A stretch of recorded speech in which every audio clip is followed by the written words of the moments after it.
वंदे मातरम साथियों। आज का जो हमारा चैप्टर है यानी कि कृषि भौतिकी जो हम पढ़ते हैं, एग्रीकल्चर फिजिक्स का चैप्टर लास्ट वाला है ना, जिसे हम बोलते हैं कृषि मौसम विज्ञान, जिसे एग्रोमेट्रोलॉजी कहा जाता है। ठीक है, इस चैप्टर के बारे में हमने पढ़ा है। ये चैप्टर बहुत अच्छा नंबर का भी पूछा जाता है और लास्ट वाला चैप्टर है। और फिजिक्स के हिसाब से ये हमारे लिए बिल्कुल थ्योरी वाला चैप्टर है ना।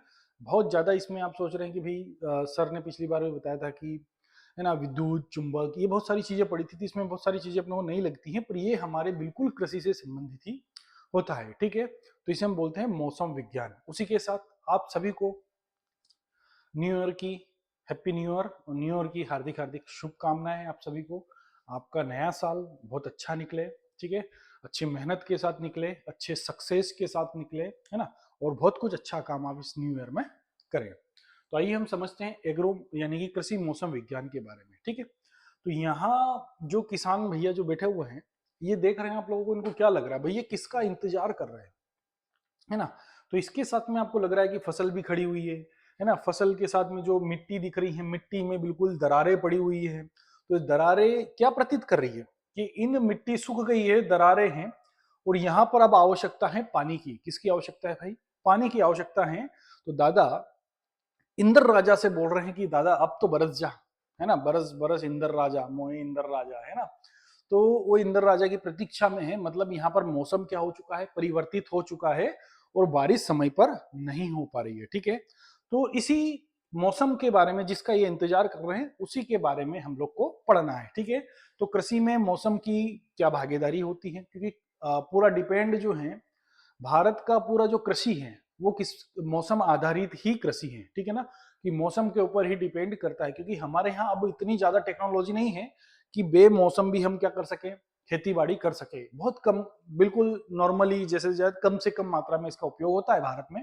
बाकी पूरा भारत क्षेत्र में जो होता है वो कृषि किस पर आधारित है, मौसम पर या बरसात पर ही आधारित होती है। ठीक है, तब इस मौसम विज्ञान के बारे में हम समझते हैं। और मौसम विज्ञान का जो चैप्टर है हमने वीडियो डाल रखे होंगे, लेकिन अब यहाँ मौसम विज्ञान से रिलेटेड हमें क्या पढ़ना है, क्वेश्चंस पढ़ना है। क्यों पढ़ना है भाई?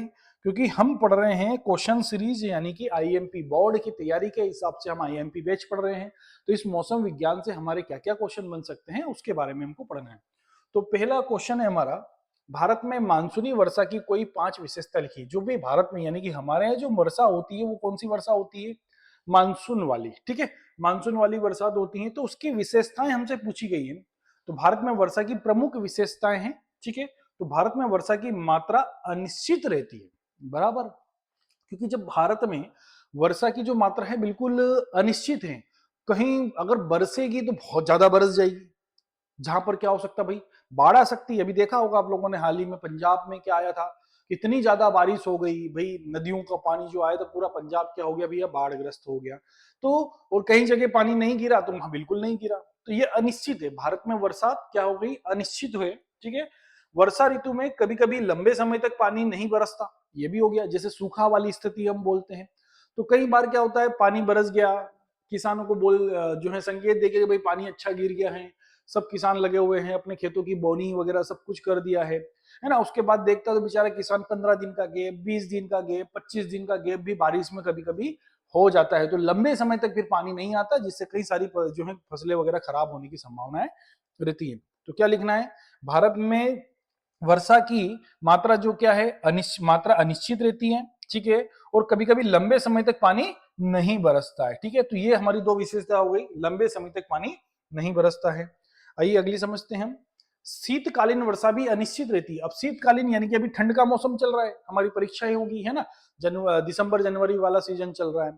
तो जब क्या होगा भैया, ये भी अनिश्चित है ना, क्योंकि जब इसमें आपने सुना होगा भाई, मावठे गिरेंगे, कहीं गिरेंगे कहीं नहीं गिरेंगे, तो ये भी क्या हो गई, अनिश्चित हो गई, यानी कि इसकी कोई वो निश्चितता नहीं है। अगला है, कभी कभी मई जून में भी उत्तरी भारत के मैदानों में वर्षा हो जाती है। हम अब मई जून वाला कौन सा है हमारा भाई, मई जून वाला सीजन तो हमारे गर्मी वाला सीजन है, जहां बारिश का कोई नामो निशान नहीं होना चाहिए। पर क्या होता है, उत्तरी भारत के मैदानों से जो वर्षा उठती है, वहां पर कभी कभी क्या हो जाती है, मई और जून में भी बारिश होना लग जाती है। पूर्व से पश्चिम की ओर वर्षा की मात्रा घटती रहती है। जब हम बोलते हैं ना कि यार पूरब हवा चल रही है ना, तो क्या होती है, जब वो पूर्व से पश्चिम की ओर वर्षा की मात्रा क्या होती है, लगभग धीरे धीरे घटती रहती है। बादल हवा के कारण इधर से उधर चले जाते हैं, तो पूरब से पश्चिम की ओर क्या हो जाती है, मात्राएं धीरे धीरे घटती रहती है। तो ये 5 विशेषताएं आपको लिखना है, ठीक है। 4 नंबर का क्वेश्चन आपसे पूछा जाएगा, ठीक है। इसलिए इसमें थोड़ा सा अच्छे से फोकस करके जनरली है ये हमारे भाई, हमारी ये मान चलो कि जो दिनचर्या भी बोल सकते हैं, या जो हमारा माहौल होता है वहां से रिलेटेड ही ये मौसम होता है।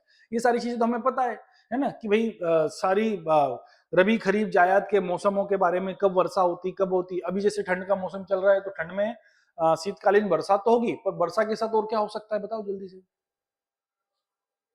ओले गिर सकते हैं, क्या कर सकते हैं, ओले गिर सकते हैं, जिससे किसानों को भारी नुकसान हो सकता है ना। तो इस तरह जो है ये सारी चीजें तो आपको जनरली कहीं ना कहीं हमको मालूम पड़ती है, ठीक है। अगला क्वेश्चन हमसे पूछा जाता है मौसम और ऋतु में अंतर लिखिए भाई, ठीक है ना। यानी कि किसमें, वेदर और सीजन हम किसे कहते हैं, दोनों में डिफरेंस लिखिए, दोनों का अलग अलग होता है। मौसम और ऋतु की हम बात कर रहे हैं, ठीक है। तो हम जब ऋतुएं पढ़ते हैं, हमारी अलग अलग फसलें हैं। हम मैक्सिमम यानी कि पूरे भारतवर्ष में 3 ऋतुओं में फसलें की जाती हैं, ठीक है। अभी ऋतुओं की बात हम कर रहे हैं, 3 ऋतुओं की हम बात कर रहे हैं, तो पहले मैं ऋतुओं के बारे में बता देता हूं कौन कौन सी। खरीफ ऋतु आती है, रबी ऋतु और जायद ऋतु, ठीक है। 3 ऋतुओं में हम क्या करते हैं, ज्यादातर फसलें लगाते हैं। अब ये ऋतुएं होती हैं, तो ये ऋतुएं कितने समय के लिए होती है। अब जैसे मान लिया हमने खरीफ ऋतु की बात कर रहा हूं, तो खरीफ ऋतु कितने महीने चलती है हमारे यहाँ, लगभग बारिश का समय जिसे हम बोल रहे हैं खरीफ ऋतु, मतलब बारिश का समय। तो बारिश का समय कितने महीने तक लेता है, लगभग 3 महीने तक, मतलब लंबा होता है। बारिश का समय क्या होता है, लंबा होता है, मतलब 3 महीने तक। तो ऋतुएं जो जितनी भी होती है, उनके 3-3 4-4 महीने, 3-3 3.5 महीने के क्या होते हैं, हमारे समय होता है, ठीक है। तो उसे हम बोलते हैं ऋतु। क्या बोलेंगे भाई, सीजन, यानी कि फसलें लगाने के लिए जो ऋतुएं होती है, उनका सार हमारा लंबा होता है, ठीक है। अब हम बात करते हैं मौसम की। तो ये जो मौसम होता है, तो मौसम कभी भी बदल सकता है। देखा जाए आज का मौसम खराब है, जबकि अभी ऋतु कौन सी चल रही है, शीत ऋतु जिसे हम बोलते हैं रबी, है ना। रबी सीजन चल रहा है, पर रबी सीजन में अचानक कल धूप थी और आज क्या हो गया, बदल हो गए। तो ये क्या हो गया भाई, मौसम बदल गया। तो मौसम तुरंत बदल सकता है, एक दिन में 4 बार मौसम बदल सकता है, ठीक है। तो वो थोड़े थोड़े समय के लिए हो सकता है। तो मौसम कभी भी बदल सकता है, हमारा भी मौसम बदल सकता है भाई, क्यों नहीं बदल सकता है। हमने कहीं पता चल रहा है 4-5 दोस्त थे, जाने का मूड बनाया, कहीं ना कहीं जा रहे। अब जाने का मूड बनाया, तो फिर दो दोस्तों ने बोला ऐसा वैसा फलाना ढिमका सारी चीजें हुई। तो भाई हम कहीं और जा रहे थे, और हमारा अचानक मौसम बदल गया कि नहीं हम वहां नहीं जाना, चलो अब इधर चलेंगे। तो भाई हमारा तो मौसम बदल गया। तो मौसम हमारा भी बदल सकता है। कई बार होता है कि अरे यार नहीं चलो ये करेंगे, खाने का मूड कर रहा है, नहीं यार अब ये खाने की इच्छा नहीं है। तो ये क्या हो गया, मौसम है ना, तुरंत बदल जाता है। क्या हो जाता है, तुरंत बदल जाता है। और पता चल रहा है भाई ऋतु में क्या, कि घर जाओगे तो सब्जी रोटी तो मिलना ही है। तो वो हो गई ऋतु, क्योंकि वो तो हमें पता ही कि वहां मिलना ही है। तो ऋतुएं लंबे समय का सार हो सकती है, ठीक है। तो आइए हम इसमें डिफरेंस समझ लेते हैं बेटा, ठीक है। तो डिफरेंस में हम समझ रहे हैं कि मौसम यानी कि वेदर की बात करें, तो किसी विशेष समय पर वायुमंडल की अवस्था मौसम कहलाती है, विशेष समय पर। अब ये वायुमंडल में घटित घटनाएं हैं, क्या हुई भाई, वायुमंडल में घटित घटनाएं। वायुमंडल में कभी भी बदल आ सकते हैं, जा सकते हैं, बारिश हो सकती है, बंद हो सकती है, धूप निकल सकती है, कुछ भी हो सकता है, जिसे हम कहेंगे मौसम। अब ऋतुओं की बात करें, तो बहुत दिनों की मौसम संबंधित घटनाओं के सार को ऋतु कहते हैं। बहुत दिनों की, मैंने अभी बताया था 3 से 4 माह, कितने समय के लिए, 3 से 4 माह के लिए जो मौसम संबंधित घटनाओं के सार को ऋतु कहते हैं, ठीक है। 3 से 4 माह यानी कि ठंड चल रही है, तो हम भी समझते हैं कि ठंडी चलेगी। अब 2-3-4 महीने ठंड गिरेगी, तो उसे हम बोलेंगे ऋतु, ठीक है। पर ये मौसम को हम नहीं बोल सकते कि भाई आज कल बदल था या कुछ था, है ना। तो ये बोलेंगे हम वायुमंडल की अवस्था को। अब दूसरा पॉइंट है, यह प्रतिदिन की घटनाओं पर निर्भर करता है। मैंने अभी बताया कल धूप थी, आज क्या हो गया, बदल हो गया। तो ये प्रतिदिन की घटनाओं पर डिपेंड करता है, और यह पृथ्वी की गति पर निर्भर करता है। क्या होता है भैया, पृथ्वी की गति पर निर्भर करता है, क्योंकि ऋतुएं भाई बदलने में थोड़ा सा समय लगता है। यह हर समय बदलता रहता है भाई, कभी भी, कभी धूप, कभी छांव, कभी बारिश, कभी फिर धूप, है ना। तो ये क्या है कि कभी भी हर समय बदलता रहता है। इसके अंतर्गत मौसम लंबे समय तक एक सा रहता है, बराबर। अब ठंड गिर रही है, तो कई दिनों से क्या हो रही है भाई, 20 दिन हो गए थे ठंडी चल रही थी, है ना, और कोई दूसरा मौसम परिवर्तन नहीं था। इसमें वायुमंडल के भौतिक अवयवों द्वारा घटित होने वाली विभिन्न घटनाएं होती है। किसके द्वारा, वायुमंडल के द्वारा भी हम बात कर रहे हैं। वायुमंडल में जो भौतिक अवयव होते हैं, उनके द्वारा घटित घटने वाली विभिन्न घटनाएं होती अलग अलग। वायुमंडल में हो सकती है तेज हवा चलना, ठीक है, बदल होना, और इसमें एक ही ऋतु में कई प्रकार के मौसम हो सकते हैं, बराबर। मौसम में कई प्रकार की ऋतुएं नहीं हो सकती है, पर ऋतु में कई प्रकार के मौसम हो सकते हैं। जैसे अभी चल रही है कौन सी ऋतु, रबी ऋतु। इस रबी ऋतु में बारिश भी होगी, अच्छी धूप भी गिरेगी, है ना, अच्छी ठंड भी गिरेगी, अच्छे ओले भी गिरेंगे। तो कई प्रकार की क्या हो सकती हैं इसमें, क्या हो सकती है, मौसम हो सकता है, कई प्रकार का इसमें मौसम हो सकता है। अगला, यह ऋतु का आंशिक भाग है, मतलब ऋतु का छोटा सा टुकड़ा है। ऋतु का क्या है, छोटा सा टुकड़ा है, और यह काफी दिनों के एक से मौसम का योग है। ये काफी दिनों के, हमने बताया 3 से 4 महीने का काफी दिनों का योग है, ठीक है। तो मेरे ख्याल से आप लोगों को ये मौसम और ऋतु समझ में आई होगी भाई, ठीक है। फिर से बता देता हूं, मौसम क्षणिक है, एक दिन में 4 बार बदल सकता है, पर ऋतुएं क्षणिक नहीं है, ये बहुत लंबे समय का सार है जो 3 और 4 महीने तक चलता रहता है, ठीक है। क्वेश्चन अच्छे लग रहे हो, वीडियो यानी कि चैनल पर आप लोग नए आए हो तो चैनल को सब्सक्राइब जरूर करें, ठीक है, लाइक भी करें और अपने दोस्तों को शेयर भी करें, ताकि आपके बोर्ड एग्जाम 2026 की परीक्षा बहुत अच्छे से हो पाए। अगला, और अच्छा रिजल्ट आप लोग लेकर आए जिसे हमें खुशी होगी, आपको खुशी होगी, आपके परिवार को खुशी होगी, ठीक है ना। तो इन सभी को खुश करने के लिए आपको थोड़ी सी मेहनत करने की आवश्यकता है, और अब वो समय आ गया है जहां आपको तैयारी करना शुरू करना ही चाहिए, ठीक है। अब हम बात करते हैं, अगला प्रश्न है हमारा, फसल को पाले से बचाने के कोई 5 उपाय लिखिए। पाला गिरता है, ठीक है ना, हम बात करते हैं पाला के लिए। तो भाई पाला भी गिरता है, पाला जिसे हम लोगों ने पढ़ा कि भाई ठंड, पाला कब गिरेगा, ज्यादातर ठंड के मौसम में गिरेगा। तो उन्हें बचाने के लिए हमें क्या क्या उपाय करना चाहिए। तो पाले से फसलों को बचाने के उपाय, नंबर 1, बहुमूल्य पौधों को पुआल से ढक देना चाहिए। पुआल का मतलब क्या हो गया भैया, जिसे हम बोल सकते हैं मल्च, है ना। पुआल यानी कि सूखी घास से उन्हें कवर्ड कर देना चाहिए, ठीक है, कवर्ड कर देते हैं तो हम उसे बोलते हैं मल्चिंग। मल्च के माध्यम से उसे ऊपर से ढक दिया जाता है। अगला, सिंचाई कर देनी चाहिए, ठीक है। सिंचाई कर देने से क्या होता है भाई, जब पानी चलता है तो ऊपर से जब हल्की सी बूंदे बर्फ, अब पाले में क्या होता है, कई बार ऐसा सोचते हैं है ना, कि हल्की हल्की बर्फ जम जाती है ना, बर्फ जम जाती है। तो बर्फ जमने का कारण होता है कि जब ठंड के समय में क्या होता है, धुंध गिरती रहती है, ठीक है। अब धुंध तो गिर रही है, वो अपने हिसाब से धुंध आई, बारीक पानी में बड़ी और वो जमीन पर गिरेगी, तो ओस, जिसे हम बोल सकते हैं ओस के रूप में होती है, ठीक है। अब सर ओस चलती रहती है, उसके बाद फिर बर्फ कैसे जम जाती है पाले का कारण। तो क्या होता है कि जब ओस की बहुत छोटी छोटी बूंदे गिरती हैं, और क्या चलती है उसके साथ में, बिल्कुल ठंडी हवा, क्या चलती है, ठंडी हवा। तो वो जो बूंद होती है पानी की, उसे वो ठंडी हवा बर्फ बन जाती है, क्या हो जाती है, बर्फ बन जाती है, भारी हो जाती है, और वो क्या हो जाती है, जमीन पर आ जाती है। या ज्यादातर क्या होती है भाई, शहरों या गांव के आसपास तो कम ठंड होती है ना। जब जंगल में हम जाते हैं या हमारे खेतों के आसपास जाते हैं तो काफी ठंड होती है। तो वो सारी जो बूंद बर्फ की होगी वो कहाँ की गिरेगी भाई, हमारी फसलों पर, और फसलों पे वो जम जाएगी। तो आप बताओ मुझे कि जब पूरी रात भर पौधों की पत्तियों पर जब बर्फ पड़ी रहेगी तो भाई फसलें जलेगी ही जलेगी। कैसे, आप देखो, आप बर्फ का टुकड़ा लो, उस बर्फ के टुकड़े को आपके हाथ पर रखो, रखा है आपने, कितनी देर तक रख रखोगे, 1 minute, 2 minute, 5 minute, 6 minute, 10 minute, जब तक आपकी कैपेसिटी है, जब तक आप उसे क्या कर सकते हो, रख सकते हो, ठीक है ना। उसके बाद क्या होगा भाई, आपका हाथ ठंडे के कारण जलने लगेगा, ठंड के कारण, ठीक है ना। तो वो जलने लगेगा जब हम 10 मिनट, 15 मिनट, 20 मिनट तक उसको सहन कर सकती है, पर वो तो बर्फ रात भर पत्तियों पर जमी है। जो पत्तियों पर बर्फ जमती है, तो पत्ती के हमने पढ़ा कि पौधों का 80 से 85% भाग पानी का बना होता है, ठीक है। अब वो बर्फ पानी पत्ते पर है, तो पत्ते के अंदर जो पानी पाया जाता है उसे भी क्या कर देगा, बर्फ में कन्वर्ट कर देता है, और वो क्या हो जाता है, बिल्कुल जो है पत्ते जल जाते हैं। हो सकता है बहुत सारी फसलें संवेदनशील है और बहुत सारी सहनशील है, दोनों में डिफरेंस है, ठीक है। संवेदनशील फसलें हैं वो तो बिल्कुल जली जाएगी, जैसे आलू बिल्कुल जल जाता है, चना जल जाता है, पर उसके साथ में जो गेहूं है, गेहूं भी जलता है, पर बहुत ज्यादा प्रकोप के कारण, पर गेहूं उसे थोड़ा बहुत सहन कर लेता है, ठीक है। तो हम उसकी बात कर रहे हैं कि भाई वो जो ओस थी वो बर्फ के रूप में जम जाती है ठंडी हवाओं के कारण, तब जाकर क्या हो जाती है, हमारी फसलें जलती है। अब उसको रोकने के लिए सिंचाई कर देना चाहिए। तो सिंचाई से क्या होगा कि जब वो जब भी बने रहेगी, तो आपने सोचा होगा कि जब हम बोरिंग का या ऐसा कोई भी पानी चलाते तो हल्का सा धुआं निकलता है, गर्म पानी मतलब ताजा पानी होता है, तो वहां पर जो टेम्परेचर होता है उसको क्या करता है, वो मेंटेन करता है। तो जो भी पत्तियों पर पानी होता है तो नमी बनी रहती है, तो जो भी बर्फ गिरेगी वो तुरंत उसको क्या कर देता है, पिघाल देता है, ठीक है, पानी के कारण। पौधों के आसपास धुआं करके वायुमंडल का ताप बढ़ा देते हैं। वही मैंने बताया कि जब आसपास धुआं कर दिया जाता है तो हमारे वायुमंडल है यानी कि फसलों की बराबर का, क्योंकि आपने देखा होगा कि धुआं ऐसे चलता है ठंडों में, क्यों? क्योंकि ऊपर से तो क्या आ रही है, वो सारी है। तो वहां जो वायुमंडल है फसलों के आसपास की जो जगह है उसका ताप बढ़ा दिया जाता है धुएं करके, जिससे कि वहां पर क्या हो जाए, ज्यादा ठंड ना हो। पहाड़ों पर पौधे ढाल पर लगा देना चाहिए, क्योंकि भाई ओस जो आती है थोड़ा सा ढाल पर होंगे तो ओस क्या होगी, नीचे की ओर बढ़ेगी हवा के साथ। पाला अवरोधी फसलें बोनी चाहिए, बराबर मैंने बताया है ना।